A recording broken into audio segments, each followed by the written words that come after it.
السلام علیکم۔ بطور مسلمان ہمیں انسپائریشن اللہ تعالیٰ کی دی ہوئی کتاب قرآن مجید، حضور صلی اللہ علیہ وسلم کی زندگی، ان کی دی گئی تعلیمات اور صحابہ کرام رضوان اللہ علیہم اجمعین کی زندگی سے ہمیں متاثر ہونا چاہیے، ان سے ہمیں انسپائر ہونا چاہیے، نہ کہ ہم غیروں سے انسپائر ہوں، غیروں کی شان و شوکت سے انسپائر ہوں، غیروں کی طرز زندگی سے انسپائر ہوں۔ وہ تو غیروں سے یا دوسرے لوگوں سے وہ انسپائر ہوں، یا غیر مذہب کے لوگوں سے وہ لوگ انسپائر ہوں جن کے پاس اپنا کوئی معیار نہ ہو، اپنی کوئی آئیڈیالوجی نہ ہو، اپنا کوئی ماڈل نہ ہو، کوئی نمونہ نہ ہو۔ ان لوگوں کو چاہیے کہ وہ کسی دوسرے سے متاثر ہوں۔ ہمارے پاس ہر چیز موجود ہے، ہمارے پاس قرآن جیسی بہترین کتاب موجود ہے جس میں ہمیں زندگی گزارنے کا ہر طرز سکھایا گیا ہے، ہر گر سکھایا گیا ہے اور ہر رخ دکھایا گیا ہے زندگی کا، اور حضور صلی اللہ علیہ وسلم نے اسی کے مطابق ہمیں پریکٹیکل کر کے دکھایا۔ صحابہ کرام رضوان اللہ علیہم اجمعین نے ہمیں اسی کے مطابق پریکٹیکل کر کے دکھایا۔ ہمارے پاس وہ بہترین نمونے موجود ہیں، ہم بہترین ماڈل ہمارے پاس موجود ہیں، ایسی متاثر کن شخصیات موجود ہیں کہ جن کو ہم فالو کر سکتے ہیں، جن سے ہم انسپائر ہو سکتے ہیں۔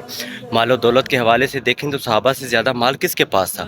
سلطنت کے حساب سے دیکھیں، کیا صحابہ کے پاس کوئی کمی تھی سلطنت کی؟ سلطنت میں صحابہ کا مثالی کوئی نہیں ہے، کوئی نظیر پیش نہیں کر سکتا سلطنت میں صحابہ کی۔ تو جب ہمارے پاس یہ ساری چیزیں موجود ہیں تو ہم کیوں کسی دوسرے سے انسپائر ہوں؟ کوئی بے شک پوری دنیا کی سیلیبریٹیز کو بلا لے، کوئی جتنی بڑی مرضی شادی کر لے، ہم کسی سے کیوں متاثر ہوں؟ حضور صلی اللہ علیہ وسلم کی زندگی میں کوئی ایسا پہلو نہیں ہے جو ہمیں انسپائر نہ کرتا ہو، جو متاثر کن نہ ہو۔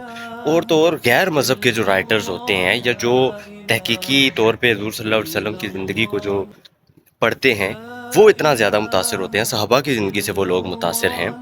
حضرت خالد بن ولید، ان کی بہادری سے کون متاثر نہیں؟